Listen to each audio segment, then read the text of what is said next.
All right, today we're going to dig into the lyrics of Elizabeth Taylor.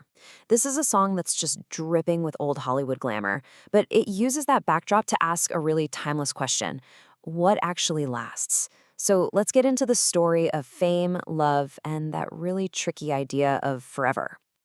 So, right out of the gate, the song hits us with this. It's this haunting question, and it's aimed at Elizabeth Taylor, who is the perfect symbol for this, right? She had this incredible, enduring fame, but also a notoriously chaotic love life. This one line isn't just a casual question, it sets the stage for everything we're about to unpack about legacy and longing. And that whole story really begins inside what you might call the gilded cage of celebrity. So, for this first part, we're going to explore that classic conflict: the shiny, perfect image the public sees versus the lonely, private reality that's often hiding behind it. I mean, on the surface, the lyrics paint this absolutely stunning picture. You hear about that view of Portofino, getting phone calls at the plaza. These aren't just places, they're code for a life of untouchable, A-list luxury. It's the highlight reel, the fantasy that we all kind of see and buy into. But then, boom, the curtain just gets pulled right back with this incredibly raw admission. It's such a sharp turn, isn't it? We go from a perfect travel postcard to what feels like a secret diary entry. That glamour? It's just a costume. And you really get the feeling that sometimes it's a very, very heavy one to wear. And this is where we really see how transactional fame is.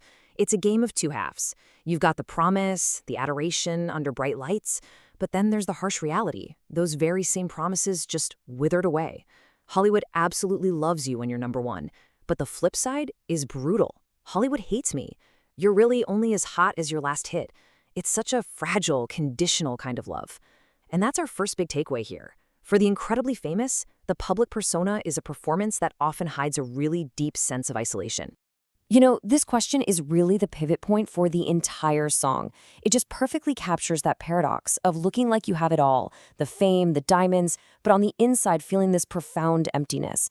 It's the perfect bridge to take us from the external world of celebrity into the internal world of what she actually wants. So that question leads us right into our next section. We're going to see how this internal conflict starts to build. We're moving on to the search for something real, something worth more than Cartier.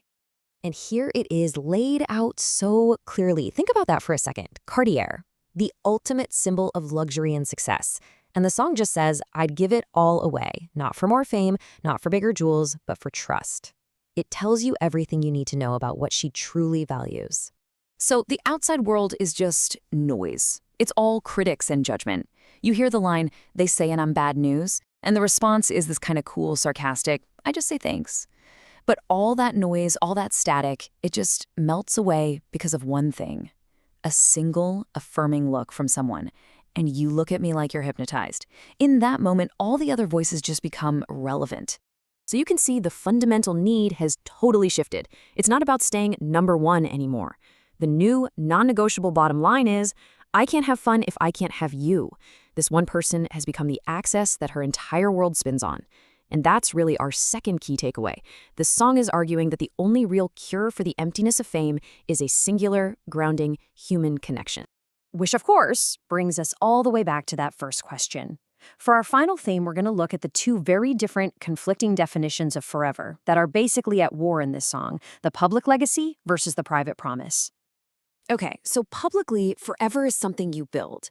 It's a legacy that's cemented in headlines and history books. The lyrics say it plain as day. All my white diamonds and lovers are forever. And how are they forever? They're fixed. In the papers, on the screen, in their minds. It's a type of immortality, yeah, but it's a cold one. It's documented and it's owned by everybody else. And then, set against that huge public version of forever, you get this intensely personal, almost desperate plea. It's not some grand statement for the history books, it's a possessive private vow. It's basically saying, forget what the papers write, the only forever that matters is the one between you and me. So we end up right back where we started, but now that question feels so much heavier. Is real permanence found in the flashbulbs and the film reels that make you into a legend? Or is it found in a quiet, private promise that you'll never be anything but someone's? The song doesn't give us an easy answer. It just leaves us there, in that beautiful, uncertain space. So I'll ask you, what do you think is forever?